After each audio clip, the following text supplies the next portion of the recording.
Out of the gate pretty fast. They got some awesome. trick plays, looked good. And then the rest of the game, they only scored 7 points outside those first 2 drives. Brew, did the Lions get exposed last night? No, I wouldn't say exposed because they still have a great chance to win the NFC and get to the Super Bowl. But the 2 winning teams they've played this year have beaten them Soundly. by 2 touchdowns. Green Bay and the Chiefs. The 4 teams they've beaten have a combined record of 6-16. All right, so I see 2 major differences between like the Detroit and these like the Chiefs or some other elite teams. When you need to get a stop, or even if it's just a big game against another elite team, Detroit can't get the stops. Maybe, obviously, they've been banged up. They were banged up last night. They were banged up last season, so maybe that's it. But these are their last several big games. Last night, obviously, they give up 30. Green Bay, first week, they give up 27.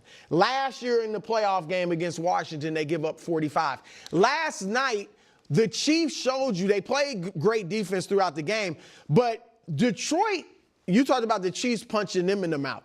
Detroit came out and punched the Chiefs in the mouth. Yes. They were rolling a 10-minute drive, and then when it gets to the goal line, the Chiefs stop them. And I get it that the trick play worked, but it was illegal. But still, the Chiefs manned up and stopped them at the goal line. The second difference is Jared Goff versus Patrick Mahomes.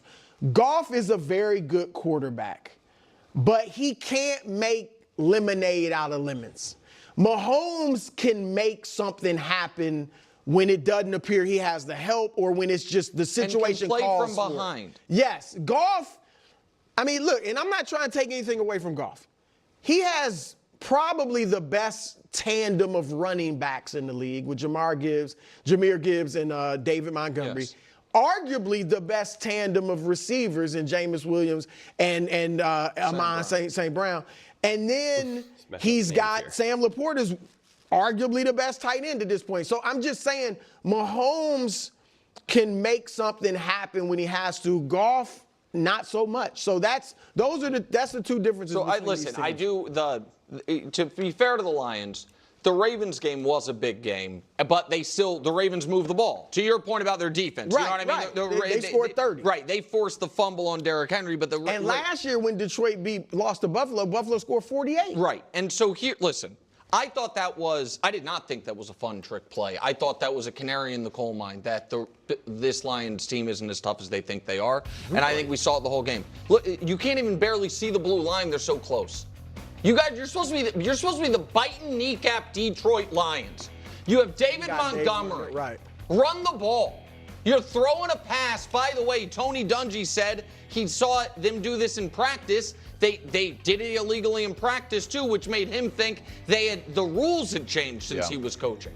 So, like, that is a fine, cool thing to do in a game. You're winning by a lot. If it's first down, there's a lot of instances where that works. It obviously was not one of them last night. I thought that was embarrassing. I thought, and I don't know if you guys have noticed this, first team All-Pro, Kirby Joseph, in the last 12 hours, and he's not a very, super high volume Twitter user, has sent out 24 tweets talking about the officiating last night. That, to me, is not a great sign from one of your veteran All-Pro defensive backs, and we know what the other All-Pro defensive back did. And so I also thought Chris Collinsworth's point was correct, which is as great as this team is, and they are a bowling ball of butcher knives rolling downhill when they're ahead. The limitations Goff does have do show up when you're behind. Yeah. Okay. Gosh. I mean, could you imagine if the Detroit Lions won this game? It would be all about how the Chiefs are just not fully healthy and this or that. And now the Lions lose this game, it's just all about how, well, Jared Goff has a lot of limitations and the canary in the coal mine and this or that. It's just like, oh my God.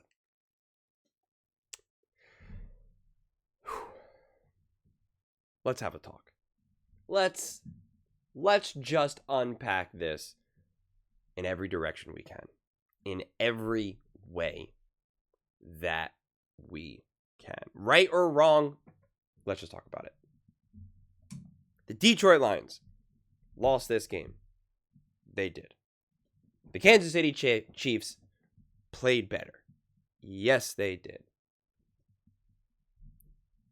The Lions' reaction afterwards and some of the drama, which I could care truly less about. Also, the pearl clutching when Patrick Mahomes lost to the Buffalo Bills and was crying, literally screaming at the refs. And now you have like this, right? Like, do you think Patrick Mahomes would be looking to give some handshakes and happiness if he got rolled by the Lions right then and there? We know that answer. So get off your high horse. Rip the pearls off your neck. Just enough with the grandstanding nonsense. It's so pathetic, so weak. Get over it. Get over it. So let's just throw that all aside, because I could care. I skipped that whole thing when watching it because I was like, I do not care. It means absolutely positively nothing to me. And then people complaining about the refs, when you're talking about the conspiracies and this or that. Nick led the charge about trying to be like, the Eagles are cheating, they're cheating, they're cheating. And it's just like, it's what he just kept saying again and again and again and again, which is just absurd. So when you play a team that now apparently had 0 penalties in a game where they say there could be a penalty called on every single snap. I mean, that's what like they say virtually every game. When you play a game where there wasn't a single penalty called, you expect players not to be like, what the heck? How was there not at least one penalty? Not at least one penalty? It makes sense. And I'm not talking about the refs because I don't care. That's not what this game was about to me at all. That's why I said, before I went on my take, I said, we're just going to kind of slowly address every aspect. But it makes sense why you're going to get some of these reactions. And Chiefs fans, again, don't get to clutch their pearls because they blamed the refs against the Chargers. They blamed the refs against the Eagles. They blamed the refs against the Jags. They did. And it was hilarious to watch. It was genuinely hilarious to watch. And so to now add like it's some sort of unique thing that the Lions or that the Lions fan base or the Lions are kind of like, what the heck, in a game when there was 0 penalties. 0 penalties. You expect people not to have any type of reaction to that at all. None. 0. Come on. It's being disingenuous. It's not being fair. But the Lions offense, this is the problem with the margin of error that they were working with against the Chiefs. They score that touchdown on the opening drive. Again, that's now an additional 4 points. And the 4th down that they went for, that they had the play, but Amon-Ra St. Brown just dropped the ball. It's like that now ends up being a swing of either 10 points or 14 points. I mean, they're either going to get a field goal or a touchdown there. And then now the Chiefs were able to get great field position and immediately march down the field. Boom, touchdown. And it's just that swing alone drastically changes the game. But in the moments when they couldn't get that, convert that 4th down or get that touchdown or whatever, they then couldn't answer the call. And that first drive in the beginning of the game, you did feel like this is Detroit Lions football. We knew, and they said even going into this game, that the defense was not going to be good enough against the Kansas City Chiefs. Dan Campbell said that, and they knew they're going to have to hang 30 points. Lo and behold, the score was 30-17. So we knew going into this game that this defense is decimated, that it's not good right now, that it's not going to be able to hang. And I said also going into this game that they beat bad teams, and that I want to see specifically what this offense looks like against this Kansas City Chiefs defense. And it was not good enough. But it had the opportunities to still be great. But when it gets boiled down to, did you get the touchdown? Did you convert that 4th down? If you do that, again, that alone is a swing of potentially 10 points, where now you have 27 points, whatever it may officially be. 27 or more than, or 30 plus. And that obviously would fund him. You would not then say, oh, this offense wasn't good enough. But when your offense is so reliant on those singular key plays, to get that momentum going, there's a fragility in that. There is undeniably a fragility in that. And that's what you saw with the Lions, where it was just kind of like, hey, if we're able to pull this off, then our offense is going to snowball. If we don't, then we might only score 17 points. It's too far of an extreme. It's too far of an extreme.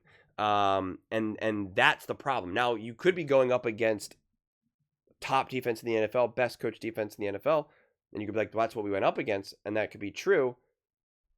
But if your defense can't hang, then you're going to need to be able to hang a lot of points against the top defenses in the NFL.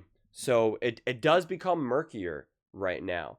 I think the best thing, and this is just going to be my take all throughout today, honestly,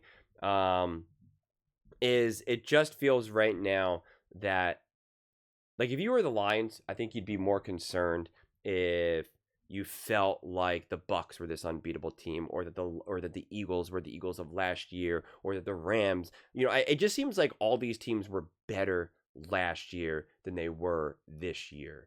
So every game feels winnable, but every game also feels losable at the same time. And I do think that, offensively and the play calling, once you got beyond the scripted plays, and once you kind of found yourself in this kind of, hey, we got to make something happen, they just simply could not.